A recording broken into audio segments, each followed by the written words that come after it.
Al Michaels with some energy last night. It was a big game, but also Al Michaels with some real incoherent inflections there. That was one of several. He almost missed the play, looked like. Like he wasn't paying attention to it at first. Well, he's 81. Hey, man. 80. He's been doing it a long time. He sure has. Yeah. But we are 45 years out from the Miracle on Ice, and it's long past time that Uncle Al finally lets somebody else do those games. He said he's going to do it one more year. He wants to do it again. He's done. His contract is up. He's done. Don't be so sure. They'll bring him in for some specialty things, but they won't let him do a whole thing. They'll give him, since he said he wanted to do one more year, they'll give him the luxury of having those, like, one more tour. It won't be every week like normal, but he'll get some stuff. Okay. Well, they let him do this year, and this year has been widely panned by a lot more people than just me. Now, I've been on the whole Al Michaels needs to retire gig for at least 5 years now, so I was early to the party, and some people don't like me for it out of respect for Al. Yeah. He's the GOAT. He's the legend. I get all that. I just want elite, capable play-by-play men who are in their prime. And to me, that group of guys, and I don't want to say in order, but Buck Tirico, and Eagle are the three best. Nance is fine, but he's got that golfiness to him. And I think, Romo's kind of dragging him down at this point. That's a whole separate conversation. But Al Michaels is just bad. I mean, the predictor. At one point, Al Michaels said, I couldn't believe the way he inflected it. He goes, Puka Nakua. I'm like, what are you doing, Al?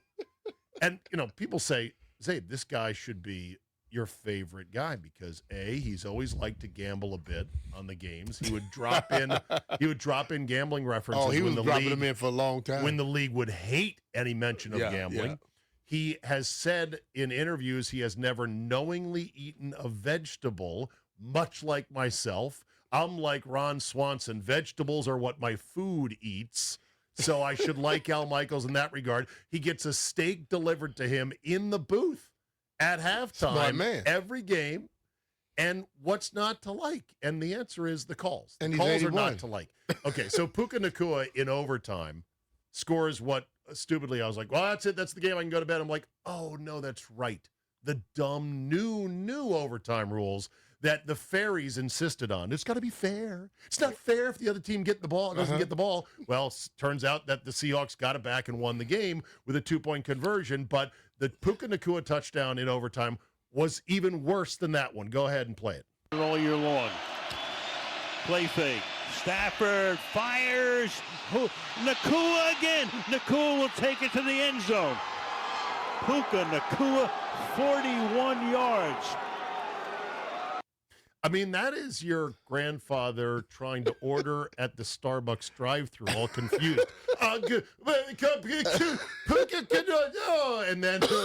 then just the very down 41-yard lines. You wouldn't know from that inflection, was that a good play? Was that a bad play? Was that an important play? I think he knows it's getting to the end. I don't know. And I think he's trying to do extra. Oh, okay. And the extra is not coming out as what it's supposed to be. Okay. Now, you just said something that I'm going to discuss when we get to that play.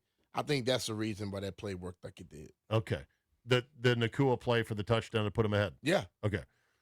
Announcers are a very personal thing. There's no disputing that. Some people have really liked Troy Aikman lately because he's taken on the league more and more. I love it. Calling certain things dumb. I think Troy is fine, except he hangs on to this crutch of calling everything a good job.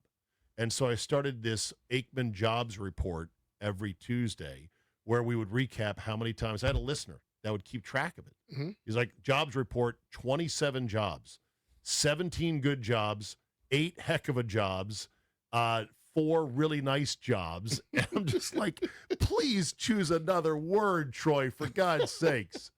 But I know announcers are a very personal thing. So Al Michaels, to me, is at the point where he's is an actual subtractive element to otherwise big games on Amazon. Last night, he took away from the game because he didn't properly inflect the calls and the plays that mattered the most, like another top play-by-play man would have done. But the guy that a friend of mine hates with more passion than 10,000 burning suns, Mhm.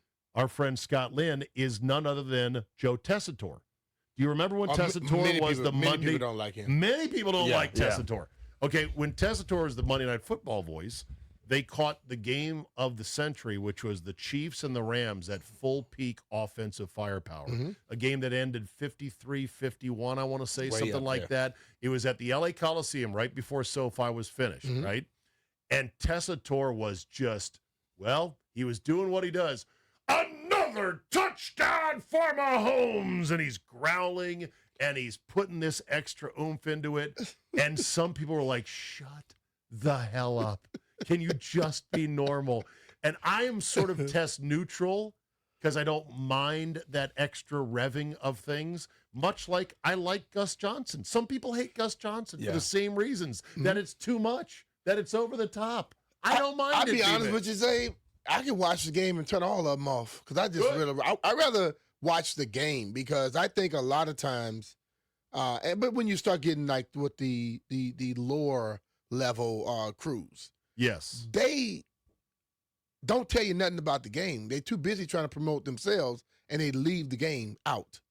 The guys that just basically get up there and act like they're like, I love Buck and Troy because it's like they're two buddies just having a conversation. Yeah. You know, and I like Troy because most people sit there and no matter what happens, they're going to say what the league wants them to say. Not Troy. Yeah. You need somebody to test.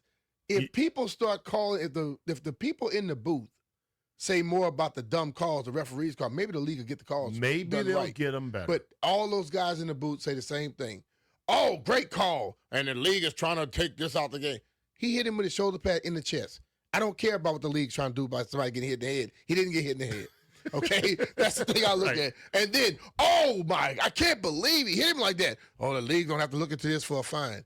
Why are you suggesting somebody get fined for hitting somebody illegally? Yeah, you're basically telling the league. Football is a sport that you might get hit hard. Right. So I don't like the people in the booth that start doing that. And I'm going to tell you, Collinsworth has gotten way into that. I want to throw him off the damn boot sometimes. I'm serious. Dude. Yeah, because that's a real thing for players that Yes. the league comes in on days like today, Friday, and quietly announces fines for plays that didn't even draw a flag Yeah. on the previous Sunday. And you're like, what? And some of these guys are not making that much money because they were drafted in the 5th, 6th, 7th round, or they were undrafted free agents. Mhm. And it's literally stealing money off their kids' table. It's outrageous. Yeah. And I can't believe your union, Brian, has not pushed back harder on this. Oh, they go after every fine that's out there. Okay. You know, because like I got fined several times, and the only fine I paid, a full fine, was the $5,000 fine. And For that what? just forgot to pull my socks back up. A sock Yeah. fine? Oh, they get you. Now the sock fines are way more than that.